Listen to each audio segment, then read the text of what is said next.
Monsieur le ministre, madame la présidente de commission, monsieur le rapporteur, mes chers collègues, à l'heure où pouvoirs publics et population prennent conscience de la nécessaire préservation de notre environnement, les autorités européennes laissent pourtant se développer une technique très dangereuse pour notre écosystème, la pêche au chalut électrique. Le chalut électrique est un chalut de fond constitué de rangées d'électrodes envoyant des décharges paralysantes en direction du sédiment pour y capturer les poissons.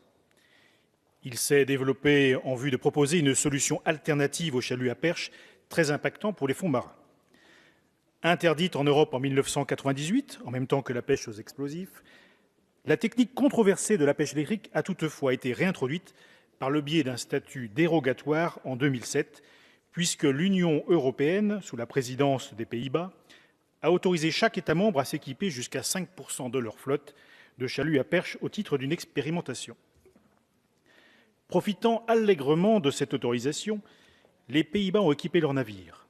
Dépassant largement le seuil dérogatoire, ils usent et abusent de cette technique dans les eaux de la mer du Nord et pratiquent parallèlement à Bruxelles un lobbying intensif pour que la pêche électrique puisse être généralisée.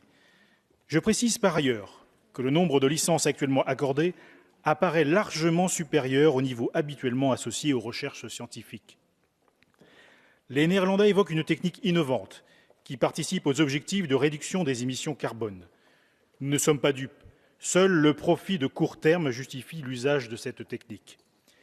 Colonne vertébrale fracturée, ecchymose, lésions neurologiques, affaiblissement du système immunitaire, altération de la reproduction. Les pêcheurs des Hauts-de-France constatent chaque jour les ravages que provoque la technique de la pêche électrique dans les eaux de la mer du Nord. En visite sur le port de Dunkerque, le 12 janvier dernier, avec mon homologue européen Dominique Riquet, nous avons pu que partager cet amer constat face aux poissons abîmés qui nous étaient présentés à cette occasion. Je saisis l'occasion pour vous inviter, monsieur le ministre, à venir les rencontrer.